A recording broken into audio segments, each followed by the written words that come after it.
Hello ನನ್ನ ಆತ್ಮೀಯ ಸ್ನೇಹಿತರೆ ಹಾಗೂ ನನ್ನ ಪುಟ್ಟ ಮಕ್ಕಳೇ. ಇವತ್ತೊಂದು ಸ್ವಾರಸ್ಯಕರವಾದ ಹಾಗೆ ಒಂದು ಒಂದು ನೀತಿ ಹೇಳುವಂಥ ಕಥೆಯನ್ನ ತಂದಿದ್ದೀನಿ. ಒಂದು 3 ಕಲ್ಲಿನ ಕತೆ. ಓಕೆನಾ? ಒಂದು ಊರಿನವರೆಗೆ 3 ಕಲ್ಲುಗಳು ಇದ್ವು. ಆ ದಾರಿ ಒಬ್ಬ ನೋಡ್ದ ಆ 3 ಕಲ್ಲುಗಳನ್ನ. ಅಲ್ಲಿ ಹೋಗ್ತಾ ಇದ್ದ ಜನಗಳನ್ನ ಕೇಳ್ದ, ಈ ಕಲ್ಲುಗಳು ನಿಮ್ಗೆ ಏನಾದ್ರೂ ಉಪಯೋಗಕ್ಕೆ ಬರುತ್ತಾ ಅಂತ. ಇಲ್ಲಪ್ಪ, ಬೇಕಾದ್ರೆ ಉಪಯೋಗಿಸ್ಕೊ ನೀನು ಅಂತ ಹೇಳ್ಬಿಟ್ಟು ಹಾಗೆ ಮುಂದೆ ಸಾಗಿದ್ರು. ಇವನು ಮೂಲತಃ ಶಿಲ್ಪಿ. ಸೊ ಹಾಗಾಗಿ ಆ ಕಲ್ಲುಗಳನ್ನ ತಗೊಂಡು ಶಿಲೆಗಳನ್ನ ಕೆತ್ತಬೇಕು ಅಂತ ಪ್ರಯತ್ನ ಮಾಡ್ದ. ಮೊದಲನೇ ಕಲ್ಲನ್ನ ತಗೊಂಡ. ಆ ಮೊದಲನೇ ಕಲ್ಲುಗಳನ್ನ ಕೆತ್ತಕ್ಕೆ ಅಂತ ಒಂದೇ ಒಂದು ಉಳಿ ಇಟ್ಟು ಕೊಟ್ಟ. ಅದು 2 ಓಳಾಯ್ತು. ಸರಿ, ಇದರಿಂದ ಏನು ಮಾಡಕ್ಕೆ ಸಾಧ್ಯನೇ ಇಲ್ಲ ಅಂತ ಅವನು ನಿರ್ಧಾರಕ್ಕೆ ಬಂದ. 2ನೇ ಕಲ್ಲನ್ನ ತಗೊಂಡ.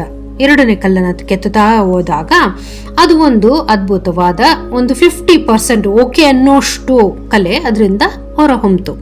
ಅದು ಒಂದು ಕಂಬವಾಗಿ ನಿರ್ಮಾಣ ಆಯಿತು. ಹಾಗೆ ಶಿಲ್ಪಿ 3ನೇ ಕಲ್ಲನ್ನು ತಗೊಂಡ.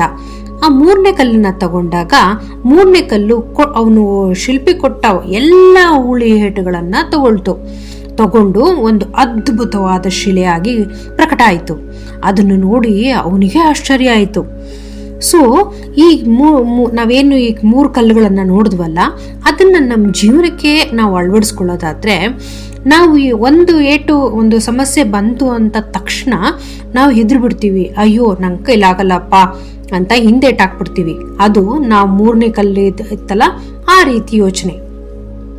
ಆದ್ರೆ ಕೆಲವೊಂದ್ಸಲ ಸಮಸ್ಯೆಗಳನ್ನ ತಗೊಂಡು ಅದನ್ನ ಎದುರಿಸಿ ಅದಕ್ಕೆ ನಮ್ಗೆ ಎಷ್ಟಾಗುತ್ತೋ ಅಷ್ಟು ನಾವು ಅದ್ರ ಜೊತೆ ಹೋರಾಟ ಮಾಡಿದಾಗ ಅದಕ್ಕೆ ಸಿಕ್ಕೋ ಪ್ರತಿಫಲನ 2ನೇ ಕಲ್ಲು.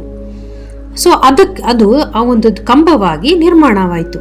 ಹಾಗೆ ನಾವು ಕೊಟ್ಟ ಎಲ್ಲಾ ಸಮಸ್ಯೆಗಳನ್ನ ಧೈರ್ಯವಾಗಿ ಎದುರಿಸಿ ಭಗವಂತ ನಮ್ಮ ಜೊತೆ ಇದ್ದಾನೆ ಅನ್ಕೊಂಡು ನಾವು ಎದುರಿಸಿದ್ದೆ ಆದ್ರೆ ನಾವು ಆ 3ನೇ ಕಲ್ಲಾಯ್ತಲ್ಲ, ಗರ್ಭಗುಡಿಯ ದೇವಸ್ಥಾನದ ಕಲ್ಲು, ಆ ಕಲ್ಲಾಗಿ ನಾವು ಹೊರಹೊಮ್ತೀವಿ. ಹಾಗೆ ನೀವೇ ಗಮನಿಸಿದ್ರಲ್ಲ, ನೀವು ನೋಡ್ದಂಗೆ ಫಸ್ಟ್ನೇ ಕಲ್ಲೇನಾಯ್ತು, ಆ ದೇವಸ್ಥಾನದ ಮೆಟ್ಲಾಯ್ತು.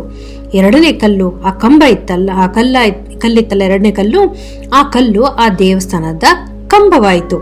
3ನೇ ಕಲ್ಲು ಆ ದೇವಸ್ಥಾನದ ಗರ್ಭಗುಡಿ ಅಂತ ಕರೀತಾರಲ್ಲ, ಆ ಗರ್ಭಗುಡಿಯಲ್ಲಿ ನಾವೆಲ್ಲರೂ ಹೋಗಿ ಕೈ ಮುಗಿಯುವಂತ ಒಂದು ಶಿಲೆಯಾಗಿ, ಒಂದು ಭಗವಂತನ ಸ್ವರೂಪವಾಗಿ ನಿಲ್ತು.